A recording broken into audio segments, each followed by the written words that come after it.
the key points we've seen this week, in general across the majors, they are broadly unchanged, quite flat actually in comparison to where we opened. But starting off with the pound then, we did see inflation remain at an elevated 2.6%. Analysts were expecting for this to pick up to 2.7%. We did see a drop in the pound. It does take a little bit of pressure from the central bank, the Bank of England, to raise rates in order to try and bring that down, but it is still expected to pick up over the coming months, guys, and it is still outstripping wages in the UK, which does really affect citizens' affordability for their goods. We did see some upbeat data, but the pound remained little changed or affected by that. A small bit of strength was observed, and that was on the back of labour market data. A surprising drop in the unemployment rate and less people claiming unemployment benefits, so that was good for the pound, and also average earnings picking up in the UK and retail sales as well. So really good batch of data for the pound, but little reaction. It is likely to trade sideways for the short term at least, until we see anything sort of drastic from either respective central bank, the Bank of England or the Federal Reserve. So expect that to remain range bound going forward.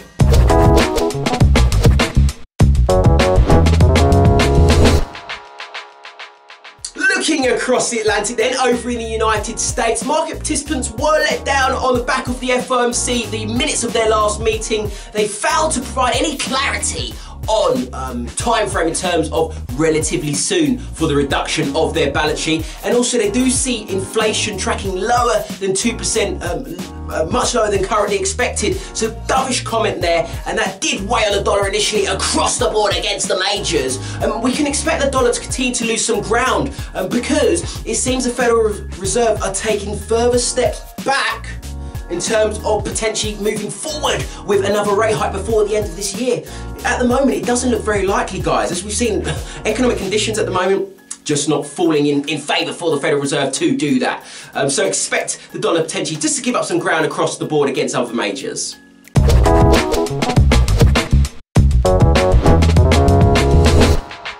Looking over in the euro then, we did lose a little bit of momentum. I was expecting that to remain firm. It is little change, but it did initially lose a bit of ground after there was reports suggesting, some sources noting that ECB's Draghi is not to announce any new policy change at Jackson Hole, because market participants were pricing this in because it was heavily hinted that, just due to the fact that he was going to be speaking there, they're thinking, Draghi is going to be announcing tapering of QE at Jackson Hole. However, it seems those sources have thrown cold water on that, and we did see the euro pull back a little bit. Nevertheless, it is still sitting above 117. It seems to have shrugged off those comments, and it could look to still hold its ground and push through to 120. Or if you look, as I said last week, on a weekly chart, it does still look solid, guys.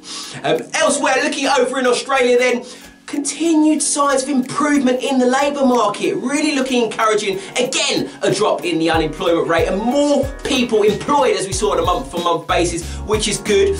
But Australian dollar did initially gain, but I think market participants know the RBA have already recognised that labour market is strong at the moment, but there are other laggards that are weighing on the Australian economy and preventing the RBA moving forward. So market participants know that, look, this is good data, but it's still not putting the RBA any closer to them starting to change their dovish stance that they've been in for quite some time now.